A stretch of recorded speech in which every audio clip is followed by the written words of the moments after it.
reasons. And I'm going to be talking about natural gas both as a source of electricity and heat. But I will be addressing renewable energy mostly as one of the possible alternatives for the future. The other one, which is being stressed right now, of course, is gas, a solar industry publication based in Germany. Before that, I worked on policy, energy policy at the state level in Louisiana. And I'm part of the policy team on the Devolve Legacy campaign, as well as a member of the Cambridge Node Steering Committee. So, just to start off, we were on getting this going. Does anyone know what the main source of electricity in New England is? Natural gas? Correct. Anybody know what the number 2 source is? Oil. Yes, nuclear power. Does anyone know? Okay, you seem to be having some success here. So one of the things I was going to talk about at the beginning is the units of measurement here. Everyone's familiar with the watt? Well, first off, is everyone here familiar with the 60-watt bulb?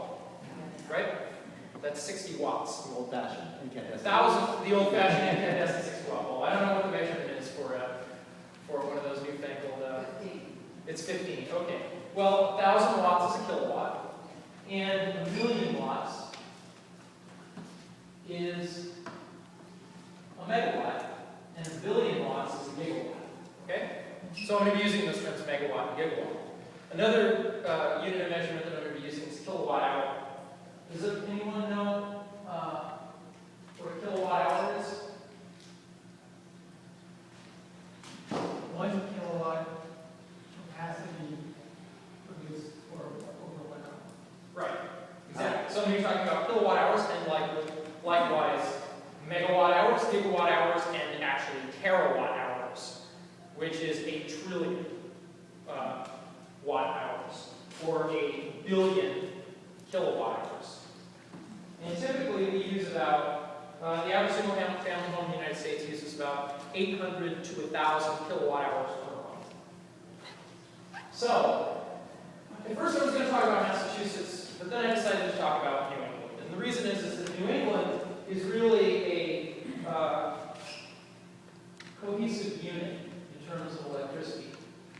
There's electricity generated around the region, and there's electricity that comes in from the outside. So I'm going to be talking here about not only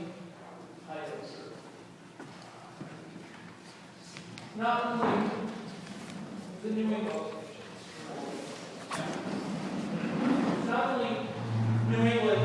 so New England has an electricity grid that carries the electricity from the plants where it's generated to your home, businesses, etc. And it also has an operator, the grid operator, the ISO, the independent system operator. This is a graphic from the New England ISO website, and it talks about, it basically shows the inflows of electricity coming into New England and the prices in the various states. Now, I'll note here that the Highgate and the P12, this is actually where we get most of our electricity coming into New England from Quebec. 14% of New England's electricity comes in from Quebec. Or comes in is imports, and 2/3 of that is from Quebec, pardon me, so it's like 10 or 11%. So the electricity supply in New England, and please pardon me that this is a really ugly slide and I didn't get the right colors, but I'm not good with Excel. Right now, 32% natural gas, 7% is produced by plants that generate power from oil and gas. Now these are 2013 statistics from the ISO, so they lump some things together in weird ways. Most of that is going to be natural gas because we burn, like most of the country, very little petroleum in order to generate electricity. Nuclear power is under 28%. Coal was only 5% in New England in 2013. Hydropower was 6%. The other renewables is 7%. Now, most of that is biomass, and most of it's in Maine. And they had a couple different categories: wood, and another one that was waste and refuse. Now, I'm unclear, maybe Mark can answer this, if that's more landfill waste or if that's wood waste that they're talking about. In Mass, it's landfill. It's what would have gone to landfills. In Maine, it might be wood. But a bunch of towns here, including mine, Arlington, our trash goes to one of those plants. Right, so we're burning trash, and other renewables. Wind is only 1.6%. Solar power, anybody want to guess what solar power came in at for New England? 0.7. 2.4. According to their statistics, 0.1. Now, I want to caveat this in that in a lot of places in the United States, the grid operators only count the big plants. They don't count rooftop solar installations. So I'm unsure if that statistic counts that or not. But across the United States, even when you count behind the meter systems, we're still only looking at 2013, 0.44% of our electricity from photovoltaics. Compared to 5% in Germany, 7% in Italy, 5% in Spain. So, Sorry, that's capacity or? no, that's actual output. You said solar is only 5% Germany. But it can provide up to 50% at a particular moment on a particular sunny day. Well, just wind and solar together, it hits high 60%. No, but it's only 5% over the course of the year. Renewables together about 25%. Yes, but I've had another talk about Europe. We will cover that another minute.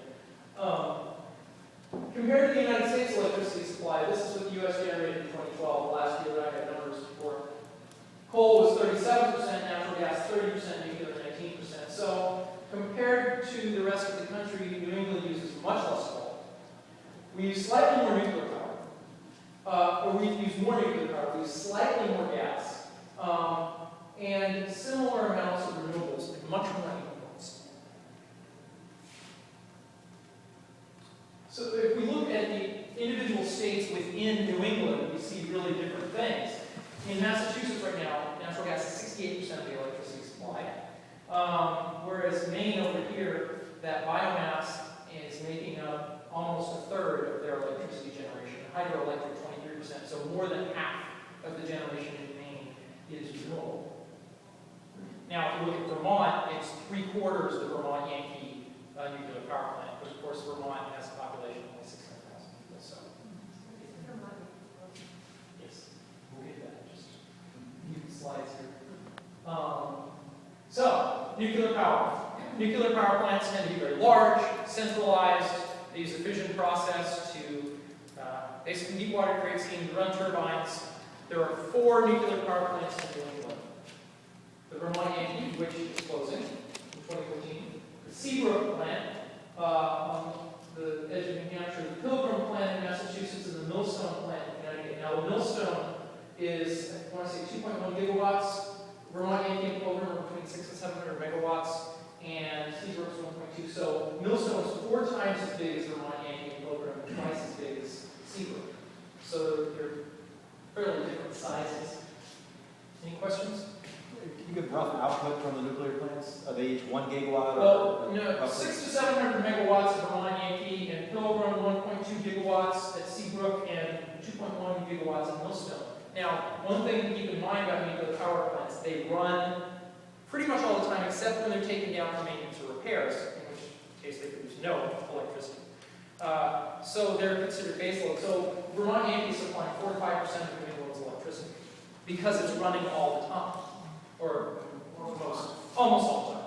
I thought they announced they were going to shut down. Yes, in 2014, Vermont Yankee. Oh, I see. Okay. Yes, it is 2014. So I'm crazy, there used to be a baby Yankee. There were a bunch of other nuclear power plants. I think it was even a Connecticut Yankee. I want to say there were like 15 years ago, and a number of them shut down. At least one shut down in Connecticut. So there have been other nuclear power plants that shut down. So if we can jump ahead to coal. Now there are more coal power plants than this. These are the coal power plants larger than, say, 300 megawatts. There's a couple that are 150 megawatts and smaller, including the Mount Tom plant in central New England. But these are the big ones, right? The Merrimack in New Hampshire, Salem Harbor, which also has a petroleum-fired unit, Breaker Point, and Bridgeport Station in Connecticut. Anybody know what the biggest one is? Breaker Point. Right. Second biggest one? Salem Harbor. Yep. Those other 2 are only about 400 megawatts. And how much break point? Over 1 gigawatt. Okay. At full capacity. Hmm? So at full capacity. At full capacity. Yeah, and these are, when I give these watt figures, gigawatts, megawatts, these are capacity figures. This is the maximum output. They're not, the coal plants are not running all the time. In fact, they tend, so typically, traditionally, coal plants were seen as base load, like nuclear. You would run them most of the time to supply most of the power because they were cheap. However, what we've been doing in New England is we've been running natural gas plants more because the natural gas is cheap, and we've basically been saving the coal plants largely for times when we need power.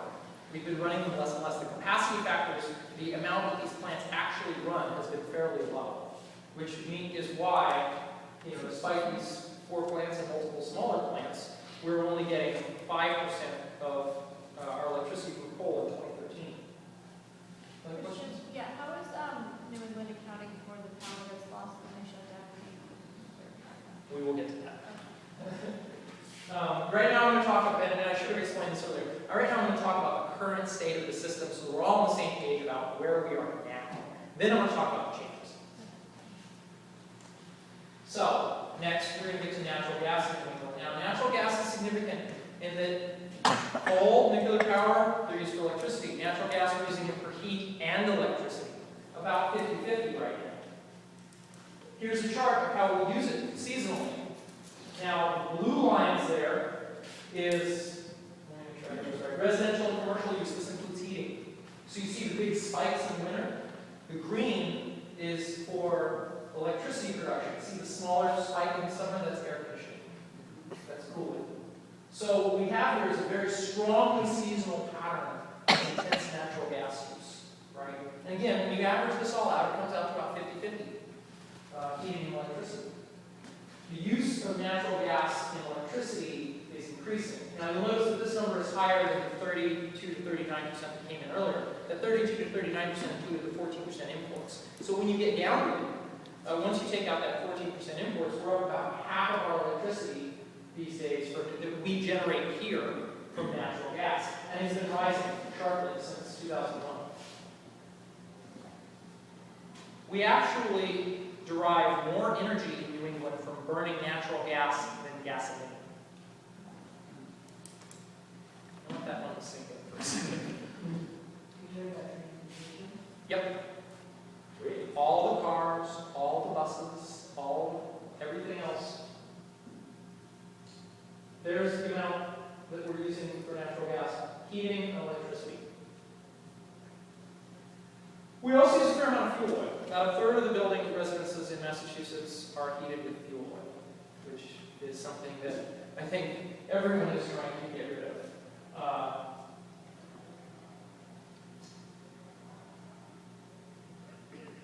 So where do we get this natural gas? We get it from a network of pipelines. Now this slide on the left here, this has the New England pipelines, and it also has where they come from. This is New York, this is Pennsylvania. Anybody know what this is here? Fracking. That's the Marcellus Shale. That's one of the 2 major sources of shale gas in the United States, the other being the Haynesville Shale in North Louisiana. Now, they're fracking all over the place. They're fracking in Utah, they're fracking in Wyoming. But in terms of some of the major centralized deposits they found, Marcellus and Haynesville are 2 of the big ones. So you can see how these pipelines run neatly right here. Now, there's a number of gas pipelines that come into New England, coming from New Brunswick, coming from Quebec, which one comes in from New York. The big one is the Algonquin pipeline. And that's the one that comes in through New York, just north of New York City. And there's a compressor station in here, the Stony Brook compressor station, where they take the prices. And as you can see, it runs straight up to Boston, through Connecticut. Now, when you consider that 2 out of 5 people live in New England live in Massachusetts, and then the second largest state is Connecticut, that's basically right there running on a line through the major population centers of New England. The one that's planned for Vermont, where's that coming from? The one that's planned for Vermont, where's that? Quebec. That's coming from Canada? Yep, straight down from Quebec. In fact, I think that could be an extension of this pipeline. Here. So, questions?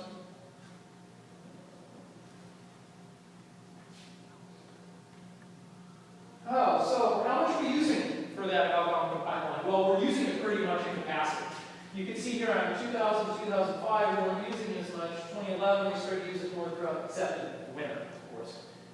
In 2012, we're starting to use it at 90% capacity most of the year. Unfortunately, I don't have more recent figures. There have been points where we have not been able to get enough natural gas in New England, where it was limited by the pipelines in order for what they wanted to burn for electricity generation and heat, which is why they would start turning on the coal-fired units. They start turning on, the other source of generation that I did not mention here is the petroleum. There are dozens of small petroleum-fired units scattered across New England. They'll start turning those on. They'll start burning fuel oil. The other thing that they'll do is that they'll bring in liquefied natural gas from an offshore terminal outside there are two, and I keep getting them backwards, basically on the North Shore. There's one in Everett, and the one on Everett is onshore. There's another one, I think it's outside of Gloucester, which is offshore, where they bring in liquefied LPG. Now, that's a lot more expensive, by the way. Liquefied petroleum is not cheap. So, what does this mean for prices? Well, here, this is relationship to Henry Hub. Henry Hub is this place in North Louisiana where they do all this gas trading, and they use that as the base price for gas, right? So in relation to that base price, you can see here how in the winter of 2009 it spikes, the winter of 2009, 2010, 2011, they got worse. Summer spikes in price as well from the use of natural gas for our summer load.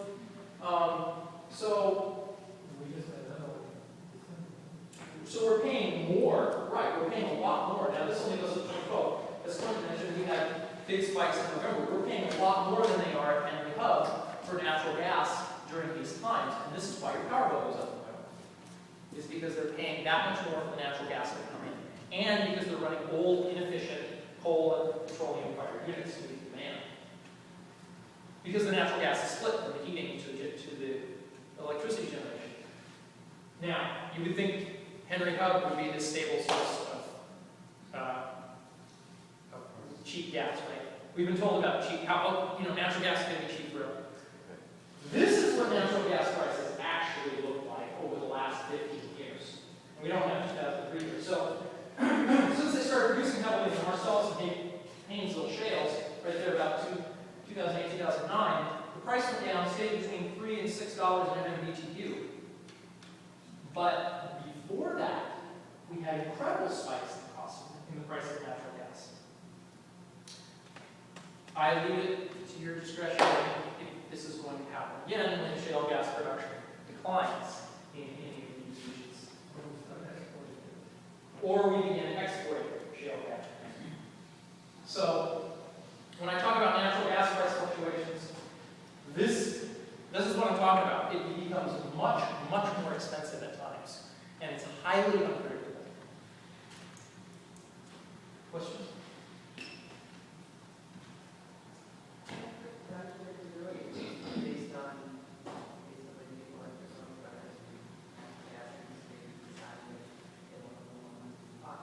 People make money on shortage. When it's in demand, they pay more for it. We'll pay more for it. And there are people who get filthy rich on natural gas. They're planning a pipeline from New Jersey unlimited path. Is that going to increase the supply of gas for the community? To my knowledge, no, because when I look at the map of pipelines, I don't see one crossing over. There are transmission lines that come up across the sound there to Long Island, but I don't see any natural gas pipelines. But I will know. I will know that there are plans to expand the LNG. You sort of stole my upcoming point, which is that coming changes in the electricity system. Anybody know what's going to happen this year? Anybody? I think they're going to go up. Prices. Anybody know what's going to happen to the different plants in New England? We know Vermont Yankee shutting down. What else is happening? Salem Harbor shutting down. Those are two big plants shutting down. What's missing from this map is because it was before the breaking point announcement. Yes, in 2017. So 2014, those are the two that are going down. 2017, the plan on closing Great Point. The other thing that I want to point to here is these purple lines. These are the planned natural gas pipeline expansions. Now, as you mentioned, there's a new, they just around Christmas, regulators approved a natural gas pipeline for Vermont. That's not even listed. Unless they're talking about an offshoot of that one, because that one was Maine. So, massive expansions in the natural gas infrastructure, particularly here, the Algonquin pipeline. Spectra Energy has already filed an application to expand the Spectra pipeline, or to expand the Algonquin pipeline. So they're planning on bringing in more gas. And look, if you see here the blue, those are the planned natural gas plants. And it doesn't even include the conversion of Salem Harbor. So there's a whole bunch of other natural gas plants that they're planning to build. They're also planning to build a number of smaller solar plants and some wind plants. But that's what we're looking at here in terms of the changes. But this is, 2014 is a big year in terms of, and the next few years are going to be really big in terms of changes.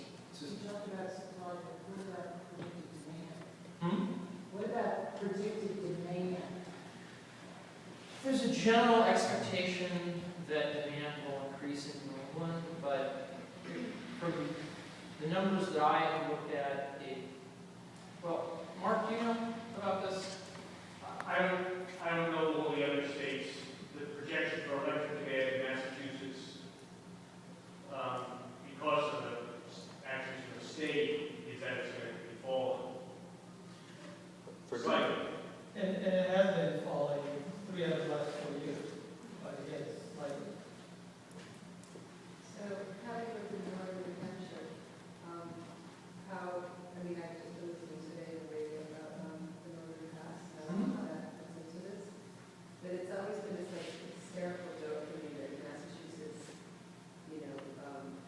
population is sort of going down, and we're the most energy efficient, yet there's this perceived energy, energy, electricity is going down, yet I think that is still pushing shit on northern New Hampshire. Well, I would say there's a number of factors there. We've been using more and more electricity. We've been importing more and more every year, and that's mostly from Quebec. The trade with New York is about even. And 2/3 of the imports are coming down from Quebec right now.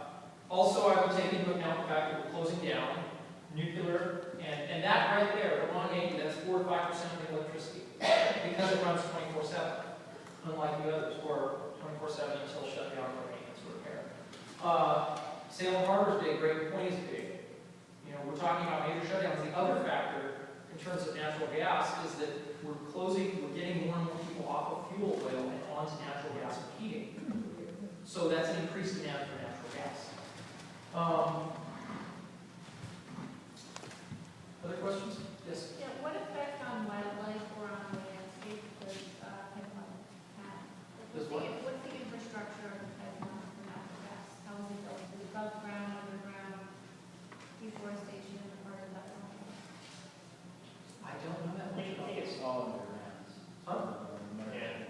Yeah. For safety reasons, I think all the gas pipelines are underground. So a pipeline coming in from Quebec through Vermont, is that going to be destructive in any way? I'm just curious about that wildlife part. That's what she's referring to is not a pipeline from Quebec, but transmission lines. Yes. Okay. Which I are don't know already, what the difference is. That's like, the power lines, just Yeah. high voltage power lines above ground. That's electricity, as opposed to the pipeline is gas. from cheap hydroelectricity Quebec, which, and Christian, do you know is that excess capacity that they have in Quebec, or are they just added capacity? that I do not know. I believe it's both. I think they have some excess capacity, but they're looking at flooding additional acres to increase the capacity. They continue to do things like flood olives and destroy the wildlife debris and they also include a lot of nuclear in their portfolio too. So Hydro-Quebec is not this, little lovely little dam or, ring. It's quite a corporation. Yeah, the one thing that I do know about Hydro-Quebec is that Quebec is very flat compared to the other places. They typically do hydro, so you flood a lot more land. And that means a lot more organic matter decays, that means a lot more methane waste. As opposed to when you're building a hydroelectric dam in a steep valley like in Norway or Oregon, or a run-of-the-river plant, where there's less flooding, and so there's less organic matter that decays. However, overall, the greenhouse gas emissions here are still lower than our conventional sources of power. Which brings me to one of the points about, that I forgot about, is nuclear power plants, coal power plants, natural gas powered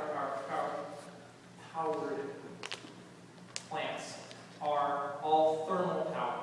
That means that in the case of coal and natural gas, they're burning the natural gas to create steam to run a turbine. In the case of nuclear power plants, it's fission, that, it's heat to create steam to run a turbine. Either way, the primary product is heat. Then they're using the heat to make electricity. There's a lot lost along the way, to the point where NREL, National Renewable Energy Laboratories, estimates that 2/3 of the electricity in the United States system is lost, or 2/3 of the initial power that goes in to make that electricity is lost by the time you flip on the switch. And a lot of that is lost in the generating units themselves. So if we're going to be using natural gas for something, we get a lot more value out of it by heating our homes with it than we do out of burning it to inefficient, even though natural gas units can get up to 60% efficiency, and they're some of the most efficient thermal units, it's still, we get a lot more value out of it heating our homes than we do burning natural gas to create electricity, or for that matter, coal. So, there's thermal power that is extremely wasteful. So, a few of the things that we have, so this is what is planned right now, is this massive build out of natural gas. What are our options? What is something else we could do?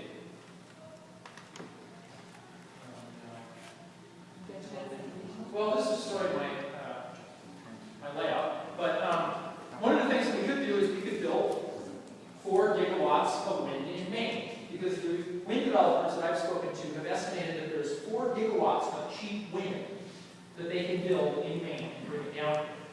That would support, at a capacity factor of 40%, which is high, but that's what they're saying. That would supply 11% of electricity demand in New England, and it would take place in everything that's planned to build. But it wouldn't, on itself, move us entirely to renewable energy or entirely off of fossil fuels. Right now, of course, there is the 435 megawatt Cape Wind project, which is supposed to begin construction soon.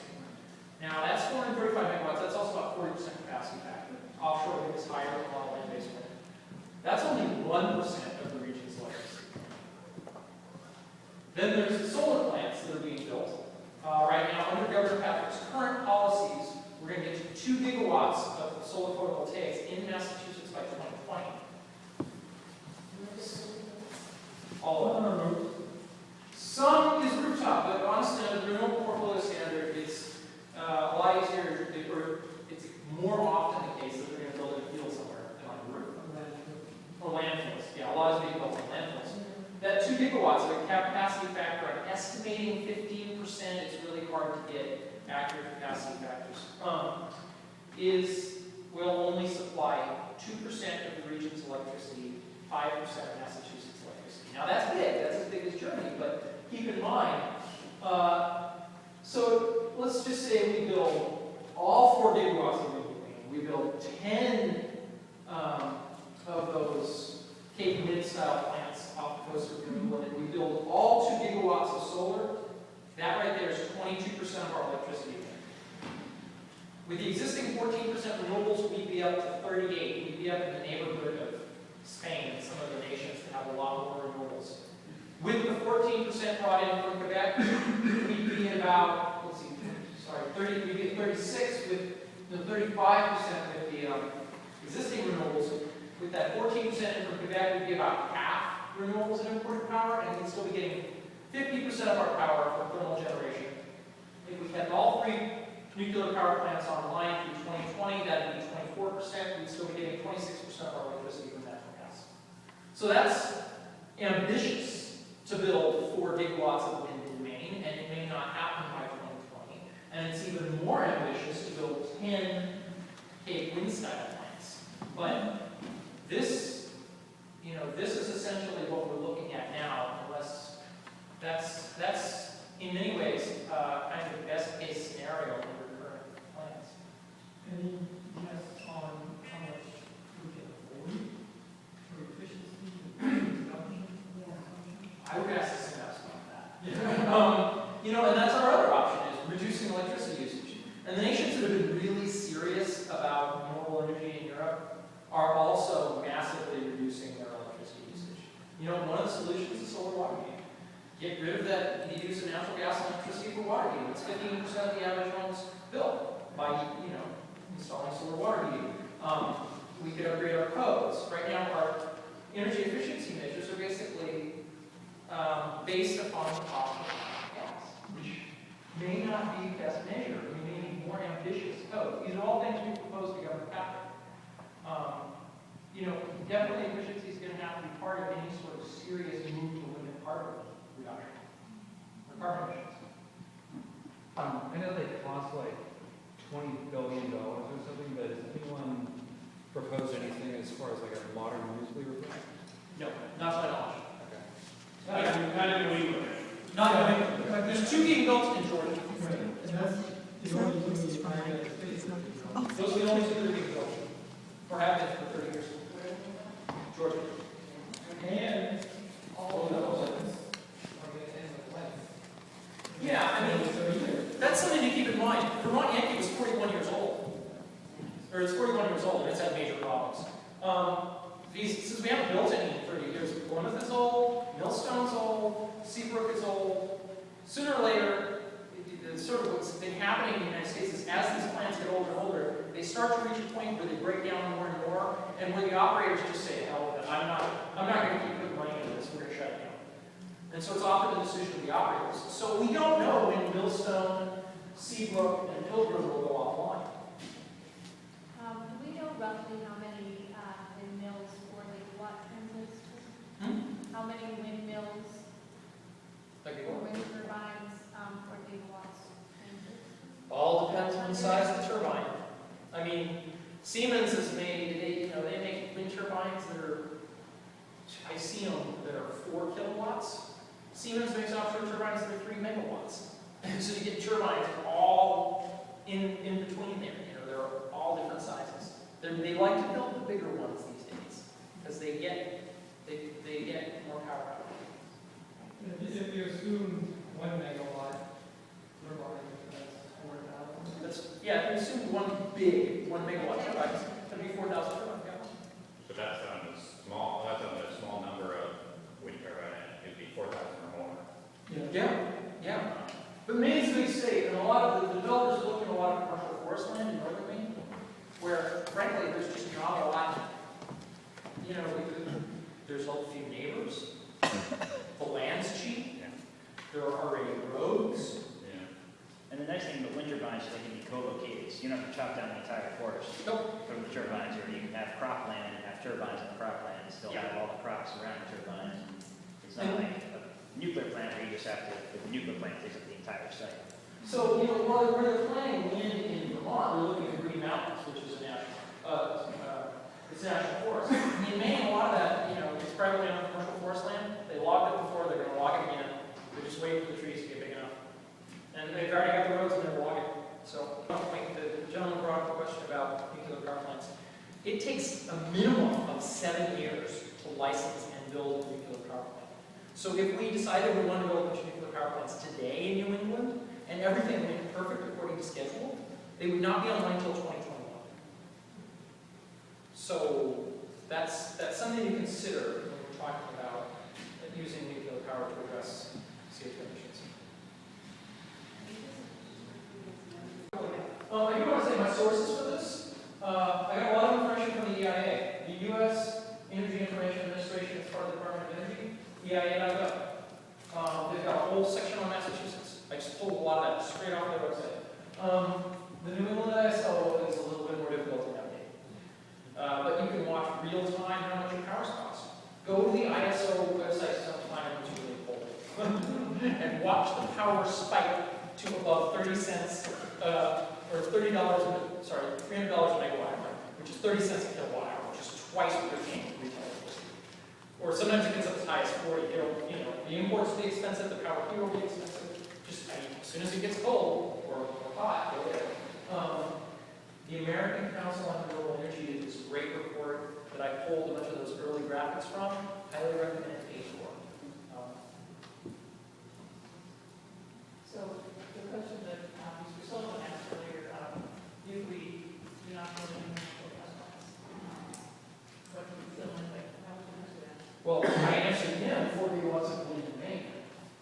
I mean, that's my first answer, because right there, that would be 11% of the power demand, that's more than the plants that plan to build, and more than the replacements. You know, and that, well, that plus the solar is valuable, the breaking point coming off Salem Harbor and Vermont. You know, there's a specific transmission line you can put in, or talk about to get that from Maine? You want to do all that with? I know the transmission is an issue. The developers that I've spoken to have definitely stressed that they need to build more transmission. I do not yet know the details of that transmission. I also just want to encourage us to keep thinking about reduction as well. Yeah. Yes. Good point. Yes, we need to do both. I think the thing that I want to stress here with the solutions is once I started to actually run the numbers, I thought, okay, 4 gigawatts seems like a lot of power, only 11%. Oh, you know, hey, we'll hit 2 gigawatts of solar, that's great, only 2%. You know, we have to realize we have to do all of these things if we want to seriously transition off of fossil fuels. And that's 11% of electricity, The demand. 11% of electric demand. Yes, we haven't touched the heat phase. Whereas in Massachusetts, 45 or 43% of our emissions comes from petroleum, mostly from automobiles, as I've noticed. Figures I've seen closer to 30, but yeah, okay, so 30 to 40%, somewhere in there, yeah. So yeah, a lot of our, we haven't touched transportation emissions, we haven't touched heating emissions. Right, and transportation is going to shift to electricity. And more electric trains, more electric cars means that we push that over to electricity. So, Right now, it's possible to request to pay a little bit extra to get in renewable energy as a source of the energy coming into your home. So if more people do that, will that then generate the option to build more wind turbines, more wind plants? And, I mean, how do you see that affecting, if there's more demand for wind? Because we're trying to get, net zero, we're trying to get big buildings to, by zoning, have to source all their energy from renewables, or generate on site. So individual homes can do that too. So I'm just wondering, how's that going to affect these plans? Could that hopefully affect maybe more plans? Yeah, if it does work, you have to be very careful about where you're getting those renewable energy certificates from, and the proper source for all of us to prove is mass energy. So if you go online today, and mass energy, you can also get there from Cambridge if you want, and they will actually pool our money and buy renewable energy certificates on 5 and 10-year contracts, and they go in as early as possible with the developers to help them finance the renewable energy projects. So if somebody wants to build a wind turbine, then Mass Energy goes and buys that future production ahead of time so that they can finance the project. So yes, it helps, but in terms of the numbers, it's still So, let's talk about big grid stuff. We're going to take it out here and get it off here completely. So, what percentage of homes in Massachusetts now have solar on top? I mean, is it zero, and I mean, I know that those industries are growing, and there's deals here, there, and everywhere. And why isn't this figuring into our overall plan? it is. And I would say that the solar portion of our overall plan, the developed Patrick increased the solar target fourfold in the state. However, the way that we do this is through the renewable portfolio standard. The renewable portfolio standard is the dominant policy in the United States for growing renewable energy. It's passed at the state level. The dominant policy in Europe and the rest of the world is the feed-in tariff. Feed-in tariff.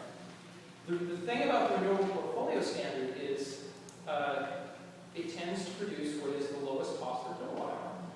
So 80% of the capacity built under renewable portfolio standards is in wind. Because of that, they set aside what they call carve-out for solar.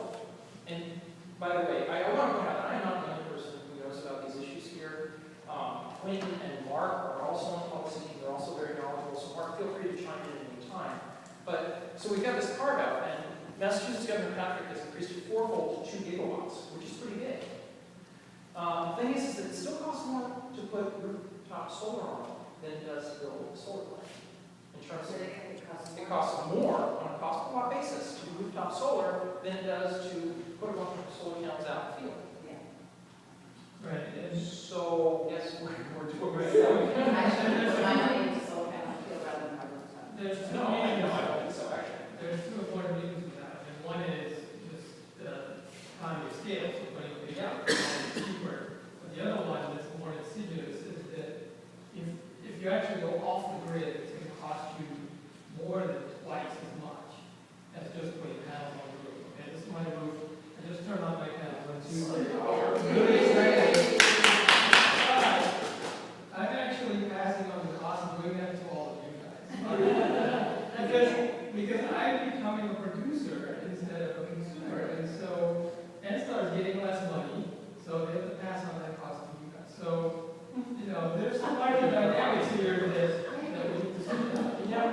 I'm actually a big fan of distributed generation. I think it's a great way to solve this, but if we're going to do distributed generation, we need policies that are going to support distributed generation. One of the things about DG is there's less losses.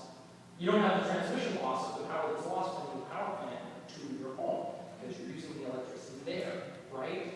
But a lot of times you're still on the grid. If we do distributed generation, we need policies that support that. That's one of the reasons why the first policy proposal in the Develop Legacy campaign was expand the study of a feed-in tariff in Massachusetts. Because if we had a feed-in tariff, because feed-in tariffs, they're designed by scale, so you pay more for the utilities have to pay more for rooftop solar, right? And this cost gets passed around to all ratepayers. That's a policy that actually builds distributed generation. The RPS, if it builds DG, it's practically a byproduct of the policy. That's just some have carve-outs for DG. We have a carve-out for solar, but